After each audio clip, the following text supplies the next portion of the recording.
This is the Big O Show.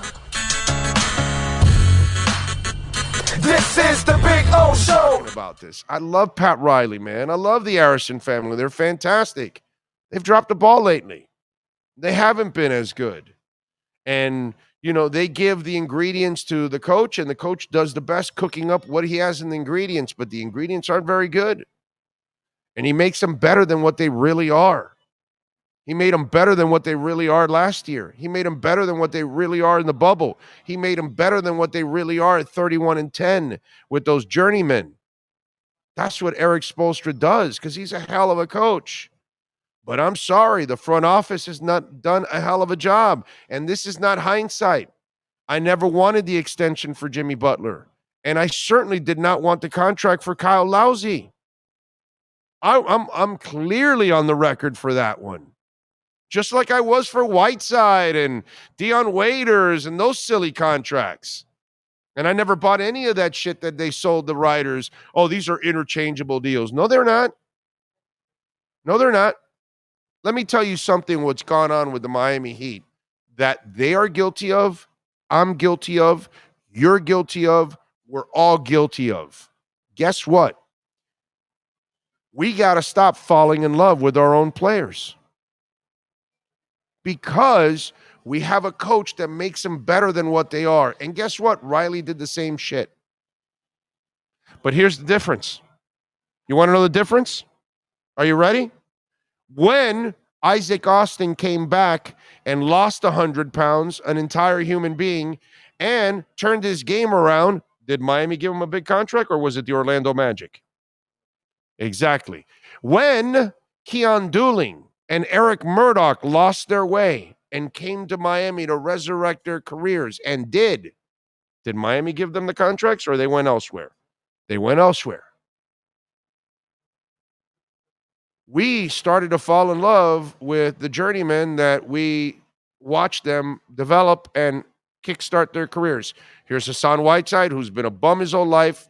He comes in, you give him a contract for no reason because you lifted his career. James Johnson was a complete journeyman his entire career. You go and give him a 4-year contract. Why are you getting drunk on your own players when you didn't do that before? And guess what?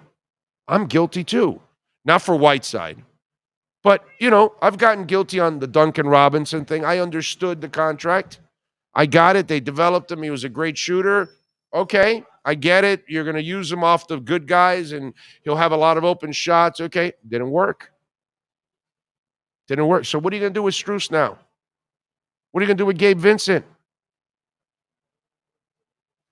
Caleb isn't necessarily living up to the contract you gave him. Got to stop falling in love with the players. You're not developing a star.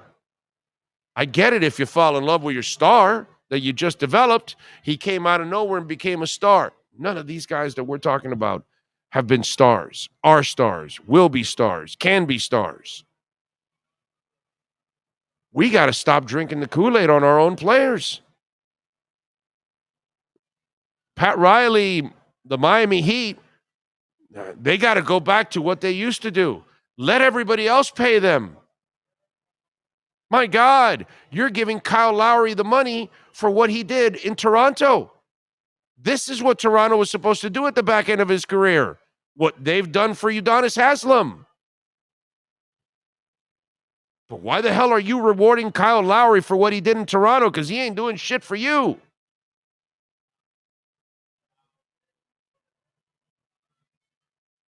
I mean, are we going to be honest now? And I bet nobody's told you that, right? Nobody's mentioned that. Isn't it interesting how this is a franchise that now falls in love with the mediocre players that they make overachieve? When you used to just get those mediocre players, make them overachieve, and let them go elsewhere. What happened to the Heat? What happened to this front office? What is it about listening to players and they're making decisions for you? Why is it that you think you have to sign Dion Waiters when he needs ankle surgery? I'm sorry. What makes you think that Kyle Lowry was a good decision at this age? They've lost their fastball. They need to get back on track, and they need to have more of an edge. Okay? They don't have the cutter's edge. They need the cutter's edge. They don't have the cutter's edge. And that's the problem there. That's what's going on with the Miami Heat. They have lost their way. That's what they've done. They've lost their way. They've lost the way they do things. It's a shame. And by the way, now that I'm thinking about it, am I right here?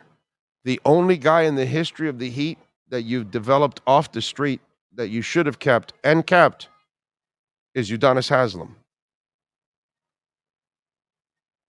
Who else did you develop off the street? From Murdoch to Isaac Austin to Whiteside to give me an unknown like that you developed that you must have kept. None of them, except Udonis Haslem. And all of a sudden now, we're hoarders.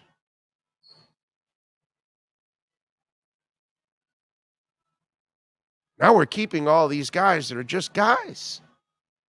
But you're buying your own drugs. You're getting high on your own supply. Because you used to watch them overachieve and then let somebody else pay them. Now you're falling in love with your own guys that really aren't that good, and you're paying them. It's weird. It's a weird dynamic how things have changed with the Miami Heat. So, Devin, I've already talked about this, just like I did with X 2 years ago. It's just, some of you did it a lot. The X thing, almost none of you agreed with me on trading X 2 years ago after the 10 interceptions. But a lot of you did agree with me on the Jimmy Butler thing. I remember that a lot of you did agree with me on that one. That one, I will say some of you were like, no, yeah, you're right. You're right.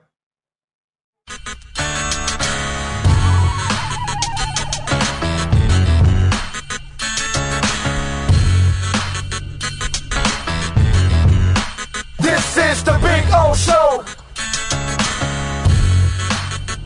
This is the Big O Show.